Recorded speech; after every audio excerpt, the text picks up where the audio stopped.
This offseason has been a bad one for running backs. Young stars such as Saquon Barkley, Josh Jacobs, and Tony Pollard haven't received new deals and are subject to a franchise tag salary for running backs that's lower than the tag salary for running backs in 2015. Zeke and Dalvin Cook, both age 27, were cut from big deals. Jones and Joe Mixon took pay cuts to stay on their team. Kareem Hunt wasn't re-signed and hasn't received much interest in free agency. Austin Ekeler requested a trade and nobody was interested. And finally, now, in the middle of the tweets, the Zoom meetings, and the protests, the problem only just got worse, when Jonathan Taylor was refused an extension, causing him to request a trade. So what the f*** is going on? Why is no one interested in the running backs, and why have they become so heavily devalued? Let's discuss. In the legal field, we have this thing called the totality of the circumstances test, which basically is a method of decision making that requires a court to consider all available information and to weigh that information against each other to come to a conclusion. Outside of the legal field, you just call this the normal human decision making process. You see, even though we don't explicitly undergo these tests, we do so subconsciously. When making decisions, humans will weigh the risks and rewards of a certain line of action and will make their decision based on which they value more highly in that moment. We can apply the same logic here. Teams will look at all available circumstances to decide whether to undertake a course of action and will weigh the circumstances against each other to determine which is the best course of action to take. So let's look at the circumstances that gave rise to the running back paradox that we face today. When deciding who to sign and how much to sign them for, a team will consider how valuable that player is to the ultimate goal, to win a Super Bowl. Unfortunately for running backs, recent evidence points to the running game becoming less and less important. Since 2013, no Super Bowl winning team has paid its leading rusher more than $2.5 million, and the average salary of the leading rusher on the past 14 Super Bowl teams is just $1.4 million. Additionally, of the 6 players on non-rookie contracts to rush for 1,000 yards in 2022, only 1 made the playoffs. But correlation doesn't equal causation, so let's dive a little deeper. Next, we'll look at some surface level stats, which support the same picture that the passing game is more valuable than the running game. For example, in 2022, Marcus Mariota, a quarterback who struggled heavily and was benched later in the 2022 season, averaged 7.4 yards per attempt. Keep in mind this is not per completion, it's per attempt. Josh Jacobs, the leader in rushing yards, averaged 4.9 yards per attempt. And the highest yards per attempt for a player with over 40 attempts was Elijah Mitchell, who had 6.2 yards per attempt, which is still lower than one of the worst passing games in the league.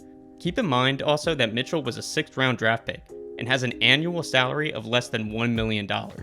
This will come into play later. These stats show that in general, an absolutely 100% successful day of rushing the ball is slightly over 6 yards per attempt, while a below average passing game will still average almost 8 yards per attempt. But again, these stats are very surface level, so let's look at some advanced stats and studies. In 2014, a study was done by Dr. Ed Fang, who analyzed 10 years of data and came to the conclusion that rushing efficiency contributes to only 4.4% of the variance in winning, whereas passing game efficiency explains 62% of the variance in wins. Keep in mind that this study was done in 2014, before Pat Mahomes and Josh Allen even entered the NFL. Additionally, another study showed that on average, 60% of all running plays are setbacks, meaning that when considering the opportunity cost of not passing the ball and the actual yardage gained, 60% of rushing plays actually make the offense less likely to score than they were before that play. But these are some old studies, so let's look at advanced stats from 2022. According to RBSDM, get your minds out of the gutter, the team with the highest estimated points added, EPA, per rush was the Eagles with 0.072 points added per rush.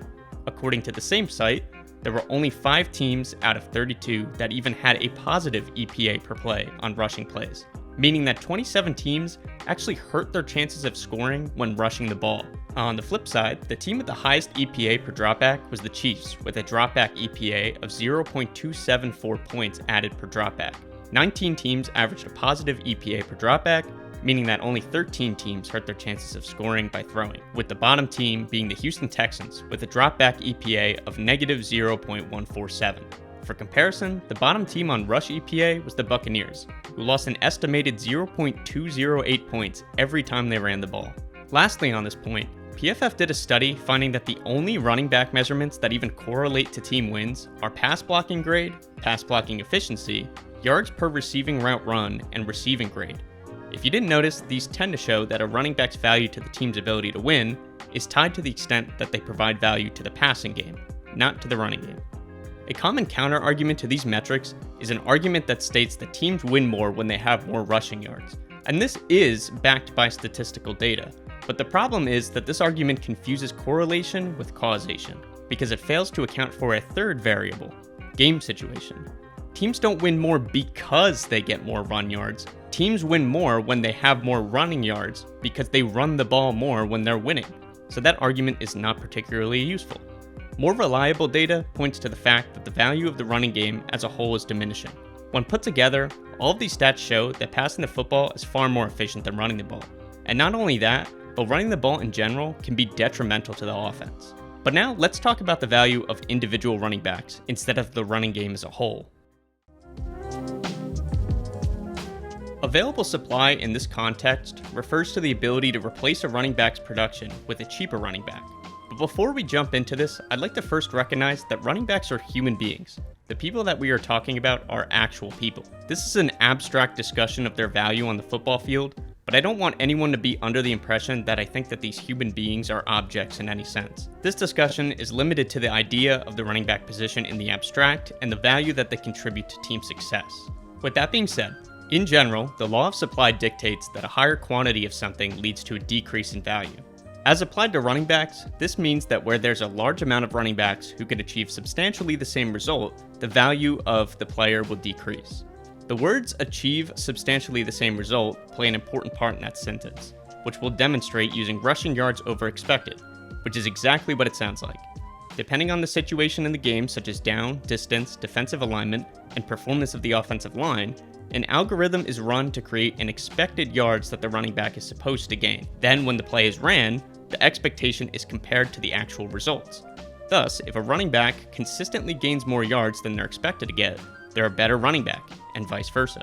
Then to do a good comparison, we kind of equalize the number by looking at rushing yards over expected per attempt, because it averages how many rushing yards they gain on average for each attempt, instead of how many they gain in total. In 2022, the highest and lowest RYOE per attempt were Khalil Herbert with an RYOE per attempt of 1.29 and Melvin Gordon with an RYOE per attempt of negative 0.76. This means that the skill gap between the absolute top back and the absolute bottom back with a minimum of 90 attempts is a difference of 2.05 expected rushing yards per attempt. But let's look at some other backs who are considered in the elite tier of backs, and who get more carries than Khalil Herbert, so their numbers are a bit more fleshed out with a larger sample size.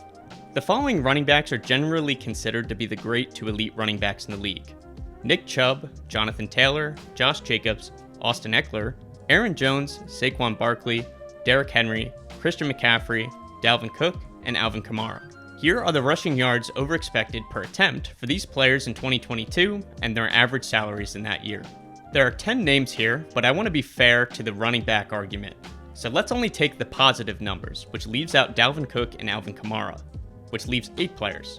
Next, we'll look at their 2022 salaries and get an average per year. Admittedly, Jonathan Taylor brings down this average a lot because he's still on his rookie contract, but this works to the benefit of the running back value argument, so we won't do any adjustments. The average salary of these 8 players in 2022 was $10.02 million. Without Jonathan Taylor's rookie salary, the number is an average of $11.189 million per year. When we average out the RYOE per year of these 8 players, we get 0.426 rushing yards over expected per carry. Putting these two numbers together, for every 100th of a rushing yard over expected, a top-tier running back is paid approximately $238,571.43.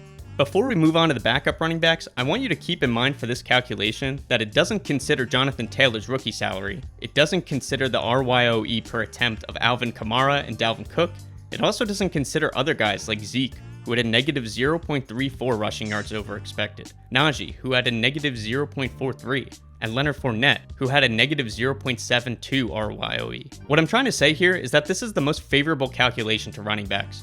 So let's move on to the backup running backs now. There's obviously a selection bias problem.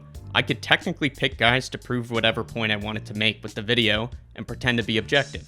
For example, I could pick all the guys with the highest RYOE and the lowest salaries to create the largest discrepancy, and I could also do the opposite. Either way, it wouldn't be an accurate representation of the problem. Ultimately, I tried to find a middle ground, and if you have a problem with my choices, feel free to disagree below in the comments and list the players that you would have chosen and if it makes a difference. I tried to generally just pick backup players or average players on low salaries because it's representative of the issue of replacement players not being far off. But I tried not to include guys with extremely good numbers to try and give the most leeway to the elite running backs, since the data is mostly against them. So let's look at the results. Now, when doing the calculations, I'm going even further to make this easier on the elite running backs, and I'll only take the 3 highest salaries, which are Jeff Wilson at $3 million per year, Raheem Mostert at $2.8 million per year, and Deontay Foreman at $2 million per year. This comes out to an average of $2.6 million per year, and then we'll also get the 0.19 RYOE per attempt by dividing the sum by the 8 players. This leads to a conclusion of $136,842.11 for every 100th of a rushing yard over expected per attempt for the backups. You might be saying to yourself, the jumbo package, what does this mean? Well, if you'd give me a damn second, I'd explain it. This means that for every 100 carries, an elite running back will get about 42 more yards than they're expected to get, whereas a backup running back will get about 19 more yards than they're expected to get, with the difference between the two being 23 yards for every 100 carries. Assuming that there's a running back that gets 400 carries, this is a difference of about 92 yards over the course of a season. Keeping in mind that it's extremely rare for a running back to get 400 carries in a year, when we use this data, it shows that a running back who gets 400 carries compared to a backup running back who gets 400 carries is only getting about 100 yards of difference for $8 million more against the cap in the year. And these results are after I tried to make all the data in favor of paying an elite running back. And this doesn't even consider guys like Dameon Pierce, who's only averaging 0.2 less RYOE per attempt than an elite running back on a fraction of the salary for $1.125 million, which is $9 million less than a top tier running back on average. But you guys don't come here for half-assed content, you want the details. So let's go even further and compare this to quarterbacks. Specifically, we need to compare the value of a top-tier quarterback to an average quarterback. For quarterbacks, we're going to use something called defense-adjusted yards above replacement, which can be found on footballoutsiders.com. This stat gives the value of the quarterback's performance compared to a replacement-level quarterback. They adjust for situations and opponents and translate it into yardage. So for example, if a player has 100 DER, that means that they threw for 100 more yards than a replacement level quarterback would have in the same situation. This metric gets rid of the need for us to make a list of backup players to compare to and allows us just to see the results. In 2022, Pat Mahomes had a DR of 1,752 yards. Josh Allen had a DR of 1,086. Joe Burrow, 951. Trevor Lawrence, 948. Jalen Hurts, 703. And Justin Herbert, 667. Mahomes had 766 snaps, meaning that he averaged 2.2 more yards per play than a replacement level quarterback. Running backs actually do have a DR metric with the same name, which may lead you to wonder why I didn't use this statistic for running backs instead of bothering with all the RYOE stuff. To that, my answer is that I didn't know it existed until just now. And I already did all that work, and I wanted it to be in the video. So yeah. Anyways, just to show you the gap between a quarterback's value and a running back's value, the running back with the highest DR in 2022 was Nick Chubb with 340 yards. Josh Jacobs had 308, Saquon 108, Christian McCaffrey 105, Jonathan Taylor 61, Derrick Henry 60, Dalvin Cook -24. In fact, there are only 5 players on the list who contributed more than 200 yards over what a replacement level player would give them, and most players on the list only contributed between 40 to 150 yards over the course of the entire 17-game season. Again, I know I'm throwing a lot of numbers at you, so let's summarize this. A position will be paid more if they impact the game more, which we see in point 1, and if it's harder to find a player who can replace their production for cheap. As we see with quarterbacks, replacement level quarterbacks cannot provide you with substantially the same performance for less money. An elite tier quarterback might give you an extra 700 to 1,700 yards over the course of the season, meaning that you'd receive an extra 40 to 100 yards per game on average, just from having a higher tier quarterback. But for running backs, the best running back in the league gave only an extra 20 yards per game over the course of the season compared to a replacement level back. And even the high-tier running backs only averaged an extra 2.3 yards per game to 9 yards per game over replacement-level running back. And why does this create a problem for running backs? Because teams can get 95% of an elite running back's production out of multiple league average running backs at a fraction of the cost and without having to worry about one injury derailing their entire season. But let's go on to the next point, because it gets even worse for our running back friends. Running backs are also one of the positions that is most dependent on other players in game situation. A 2018 study from 538.com analyzing data from 2009 to 2018 proves exactly what logic would tell you. The more defenders are in the box equals less chance of a successful run play. However, it concluded that not only is this the case, but there's a 96% correlation between yards per carry and two factors: the offense's field position and the number of defenders in the box. Obviously, one study is not the end-all be-all, but it is commonly accepted that running backs are heavily a product of their offensive line. The first few yards of a running back's gain is extremely dependent on the ability for the offensive line to create a hole, and in a league where most runs are under 5 yards, the offensive line's ability to create initial yardage also makes up most of the yardage from the run itself. A good way of demonstrating this point is by looking at yards before contact, which looks at the amount of yards a running back accumulates before they are contacted by a defender. In 2022, Miles Sanders led all running backs with 837 yards before contact, meaning that almost 66% of his yards came before he was even contacted. Josh Jacobs was second with 825 yards before contact, which is almost exactly 50% of his total rushing yards on the season. Nick Chubb and Saquon had 823 and 748, equaling 53.9% and 57% respectively. This is just a demonstration of a larger point. Even the best running backs in the league attribute at the very least half of their rushing output to the offensive line. When you consider this with the 96% correlation of yards per carry to field position and number of defenders in the box, it creates a picture that a lot of the running back success is dependent on their offensive line's ability, down and distance, and their passing attack success. Because when a team is having success passing the ball, the defense is unable to consistently stack the box. Obviously, every player in the NFL is affected by the players around them, but it's a matter of severity. For running backs, it appears that a lot of their success is highly dependent on other players, which hurts their individual value. But we still aren't done. Running backs are constantly hit, increasing the chances that they'll be hurt. Football Outsiders found that they have a 65 to 70% chance of being on the injury report, a 40% chance of missing at least one game in a given season, and a 15 to 20% chance of missing over 4 games in a season. This creates two problems. The first problem this provides is that a running back's value decreases as soon as they step onto the football field. After getting hit hundreds and hundreds of times throughout high school, college, and their rookie contract, their body begins to break down. What this essentially means is that their value is at their highest when they're on their rookie deal, as a study found that 77% of running backs had their peak seasons before they turned 27 years old. It's too easy for GMs to draft a running back and then exercise the franchise tag for 2 straight seasons at a low cost, and then let them walk after they've already hit their peak. And this makes sense pragmatically, because it would be a bad decision for the team to pay someone for past performance when their future performance is uncertain and younger, cheaper options are available. For example, 9 of the league's 15 running backs to rush for at least 1,000 yards in 2022 were on cheap rookie contracts, and 4 members of that group were selected in the 4th round or later. That begs the question: why would you spend money on a declining player who will only continue to get worse for more money when you could just use late draft capital to get a younger player and play him on a cheap deal? Look at James Robinson, for example.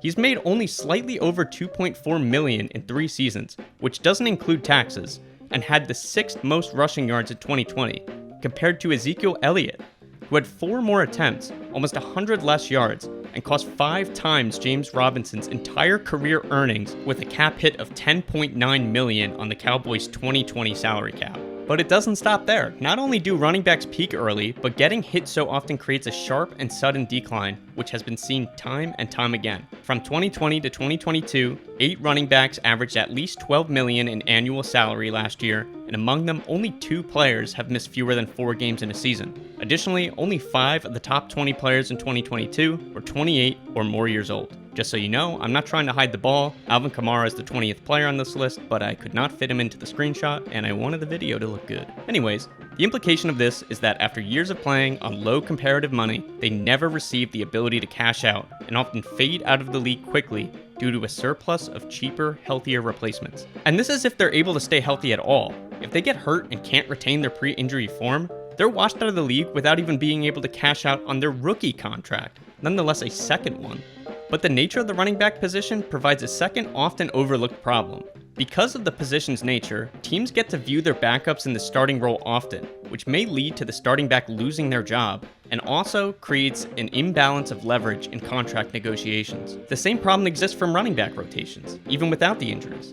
Think about it, you don't see quarterback rotations. There are other positions that rotate, but usually each guy has a particular skill set. But for running backs, you'll often see running back committees of 3 guys who are basically exactly the same. This allows the team to get good looks at their backups and allow them to potentially replace the starter if they're doing better. The same logic applies to the injuries. Because a running back is more likely to get hurt, the team is likely to get a better chance to view the backup in the starting role, and it allows them to feel more comfortable moving on to their starter and less likely to give money on a second contract. We've been talking a lot about money, and a common argument I see is that owners make enough money, why can't they just pay them? In a vacuum, that makes 100% sense. But if you follow the NFL close enough to know that a salary cap exists, you'd know that this argument doesn't make much sense. The nature of the salary cap necessarily requires that any money spent on one player is unavailable for another player. Thus, a GM cannot dish out money based on how much they like a guy, how hard they think he works, or his past performance. When making the decision of whether they want to sign a player, they need to consider the value he'll provide to the team on this contract they're about to give, so as to justify not being able to allocate that money to someone else in that time frame. They're trying to win a Super Bowl now, not in the past. Any money given to a running back on a second contract is necessarily money that cannot be given to another player. And when considering all the other factors to this problem above, it's very clear that money can be best utilized in other ways. Would I support every player making a ton of money for their contributions? Absolutely. I'd love to see the workers receive their share. But the NFL has a salary cap, and the existence of the cap levels the playing field between teams in different markets. Because of this reality, in a game of inches, a team has to maximize every single dollar to their benefit to win the Super Bowl. So the last factor that goes into this problem is the fact that NFL GMs are human beings. And as most other human beings, NFL GMs are scarred by the past and seek to avoid making the mistakes of those before them or their own mistakes. Unfortunately for running backs, there's a lot of recent history pointing to why they should not be paid and how easy it is to replace them.